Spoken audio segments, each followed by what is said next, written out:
So my dear friends, welcome back to Study Learner. तो यहाँ पे मेरे पास है सेट नंबर 2 ऑफ साइंस, है ना। क्लास 10th का साइंस का पेपर मेरे पास है यहाँ पे सेट नंबर 2। तो यहाँ पे आपका ऑप्शन नंबर क्या हो जाएगा? यहाँ पे आपका ऑप्शन नंबर ए हो जाएगा। यहाँ पे आपको पूछा था consider the following statement about the homologous series. तो यहाँ पे आपका ए एंड बी सही था, राइट। और बाकी ये आपका गलत था। यहाँ पे 14 यू का डिफरेंस आएगा, आपका 14 यू का डिफरेंस आएगा। और यहाँ पे ये नॉट लिखा है तो ये है ना। ये आपके एल्कीन के या फिर अल्काइन के सक्सेसिव मेंबर्स हैं। अल्काइन के आपके सक्सेसिव मेंबर्स हैं। तो ये आपका ऑप्शन नंबर ए हो जाएगा। अब फिर हम आगे बढ़ते हैं। तो आगे हमको मिलता है क्वेश्चन नंबर 2 में the number of shells that are required for the electronic configuration of potassium atomic number 9। तो आपका 288 हो जाएगा। तो यह आ जाएगा पोटेशियम का आपका इलेक्ट्रॉनिक कॉन्फिगरेशन। तो 4 सेल हमको चाहिए, तो ऑप्शन नंबर डी हो जाएगा। इसके अलावा 4 सेल आपके लिए चाहिए। फिर क्वेश्चन नंबर 3 में पूछते हैं, यहाँ पे एनसीईआरटी का ही एग्जाम्पल है बर्निंग ऑफ कोल। आपको सेकंड पेज पे मिल जाएगा। मैंने अपने स्टडी वाली वीडियो में बताया था कि इंपॉर्टेंट टॉपिक्स क्या क्या है आपको पढ़ जाना चाहिए। तो 20 मिनट्स की वीडियो थी, मैंने आपको बनाकर बताई थी कि 20 मिनट्स की वीडियो में इंपॉर्टेंट चीज़ क्या है। वाली स्टडी वीडियो अगर आपने देखा होता तो आपने ऑप्शन नंबर बी पे टिक लगा दिया होता। अब देखिए क्वेश्चन नंबर 4 का देखते हैं। Question number 4, the oxide which can react with HCl as well as KOH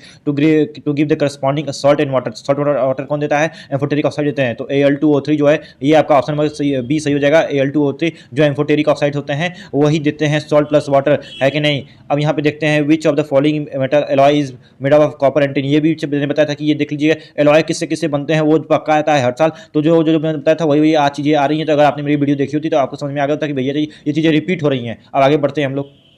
सो देखिए यहाँ पे टू देखिए begins at the pH of. तो 5.5 पीएच के बाद जो हमारा होता है बिलो 5.5 के बाद हमारा टूथ दिखे शुरू हो जाता है। यानी कि यहाँ पे 5.5 के जो नीचे है वही सही होगा। यहाँ पे ऑप्शन नंबर ए दिख रहा है हमको सही है। ये यहाँ पे बी लगाया बच्चे ने, गलत हो गया है आपका इसका। तो यहाँ पे आपका ए वाला सही हो जाएगा, ठीक। उसके बाद हम देखते हैं यहाँ पे अपना solid calcium oxide reacts vigorously with the water to form the calcium hydroxide company with the liberation of heat. Liberation of heat हो रहा है मतलब एक्सोथर्मिक होगा, यानी आपका एंडोथर्मिक वाले ऑप्शन कट जाएंगे। ए वाला ऑप्शन नहीं होगा और आपका सी वाला ऑप्शन नहीं होगा। बी और सी डी में से कोई होगा। एंड पीएच आपका यहाँ पे मोर देन 7 होगा। तो ऑप्शन नंबर डी सही हो जाएगा आपका, है कि नहीं, क्योंकि पीएच यहाँ पे मोर देन 7 है आपका।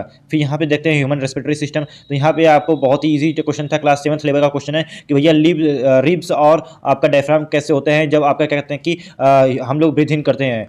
तो रेस्पायर करते वक्त ब्रीथ इन जब करते हैं तो हमारा रिब्स जो होता है वो लिफ्टेड होता है एंड फ्लैटेंड डायफ्राम होता है। ये तो आपने जो बॉटल वाला था, बॉटल पे कैप लगा के यहाँ पे आप क्या करते हैं कि आपका बॉटल रहता है, बॉटल के नीचे आप बलून लगा देते हो, बलून को नीचे स्ट्रेच करते हो तो ऑक्सीजन नीचे भराती है। और फिर उसका जब इसको फ्लैट कर देते हो तो ये क्या कहते हैं कि आराम से निकल जाती है ऑक्सीजन ऊपर की तरफ। तो आप इस तरह का एक्सपेरिमेंट आपने अपने बचपन में किया था क्लास 7th 8 में, तो आपने कर लिया हुआ। इस क्वेश्चन बहुत ईजी था।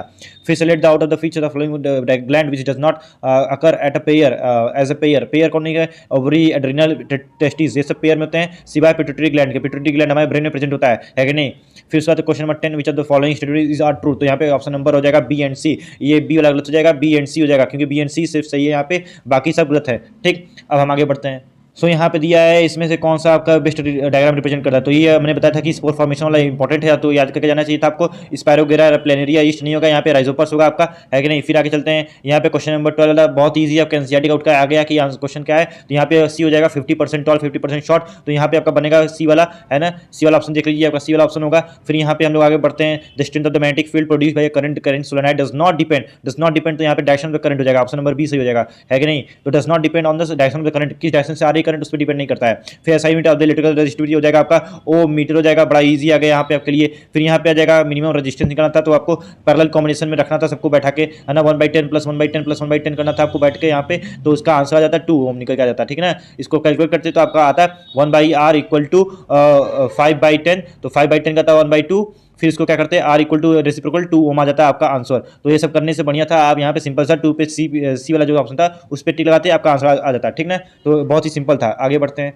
यहाँ पे क्वेश्चन नंबर 16, तो ह्यूमन आई के बारे में दिया है, बड़ा इजी था। यहाँ पे आपका हो जाएगा option number A and B. यहाँ पे आपका सिर्फ सी गलत है, बाकी डी भी सही है, ए भी सही है, बी भी सही है। बट यहाँ पे आप देखोगे डी वाले ऑप्शन में कि ए सी डी दिया है, इसमें सी इंक्लूड कर दिया है, इस वजह से गलत हो गया ऑप्शन। सिर्फ आपका ए बी सही होगा, ठीक है ना। फिर चलते हैं एक्सेशन रीजनिंग के ऊपर। बच्चे क्या करते हैं, इस चीज़ को अच्छे से पढ़ते नहीं है, जिसकी वजह से बहुत बार उनका गलत हो जाता है चीज़ें। तो इस चीज़ को अच्छे से पढ़ जाना चाहिए था ना। जो बच्चे अच्छे से नहीं पढ़ते हैं टाइम सेविंग के चक्कर में, वहाँ पे थोड़ी सी प्रेशर भी रहते हैं, और थोड़ा सा प्रेशर में, टेंशन में, तो पी एन टी की वजह से आपका यहाँ पे गलतियाँ हो जाती हैं। और क्या होती है अगली बार कि आपके पास थोड़ी सी इन्फॉर्मेशन की कमी रहती है, बट आप यहाँ पे चाहो तो कॉमन सेंस यूज करके सेंस ऑफ ह्यूमर से भी इसको सही कर सकते हो। तो देखिए यहाँ पे पहला क्या हो जाएगा, the deflection of a current needle placed near a current carrying wire decreases when the magnitude of the electric current is increased तो भैया इंक्रीज करोगे करंट का मैग्नीट्यूड, तो मैग्नेटिक फील्ड का जो डिफ्लेक्शन होता है, तो डिफ्लेक्शन कंपास को और ज़्यादा करेगा, है ना, इंक्रीज करेगा, ना कि डिक्रीज करेगा, तो गलत हो जाएगा, ये सेंटेंस गलत है। तो सिर्फ एक ही ऑप्शन में एक गलत है, जिसमें हो जाएगा ऑप्शन नंबर डी, क्योंकि यहाँ पे भी आर पढ़ने की कोई जरूरत ही नहीं है, क्योंकि पहला ही गलत हो गया, आपका असर्शन भी फॉल्स हो गया, तो यहाँ पे असर्शन सिर्फ एक ही फॉल्स है डी वाले ऑप्शन में,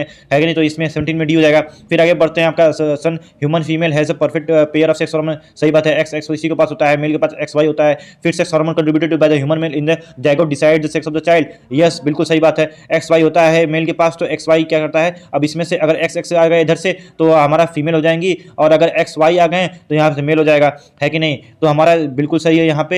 एंड यहाँ पे ये भी सही है, रीजन भी सही है, असर्शन भी सही है, but reason is not the correct explanation of the assertion, reason assertion का सही एक्सप्लेनेशन नहीं है कि फीमेल के पास क्यों perfect pair of sex hormone होता है, उसका रीजन होना चाहिए था, ये नहीं कि जो ह्यूमन मेल होता है, मेल डिसाइड करता है सेक्स ऑफ द चाइल्ड, ये क्या होगा क्या नहीं होगा, वो नहीं आपको बताना था, फीमेल के पास क्यों यहाँ पे सेक्स क्रोमोसोम होते हैं पेयर में, वो बताना था उसका रीजन। तो यहाँ पे आपका ऑप्शन नंबर बी हो जाएगा, है कि नहीं इसमें। तो इसमें आपको टेंशन थोड़ी सी होगी कि भैया यहाँ पे हल्का सा मिस्टेक हो गया है ना, कि उसके बाद यहाँ पे क्वेश्चन नंबर 19 देखते हैं, assertion myopic eye can not see distant object distinctly, सही बात है, असर्शन सही है। For the correction of the myopic eye converging lens of the appropriate power are prescribed by the eye surgeon, सही है, और यहाँ पे हो जाएगा ए वाला आपका ऑप्शन, ए भी सही है, आर भी सही है, and R is the correct explanation of the A. फिर यहाँ पे असर्शन 20 वाला क्वेश्चन में देखते हैं, metals in middle of the activity series are found in nature are sulphide and carbonates, सही है।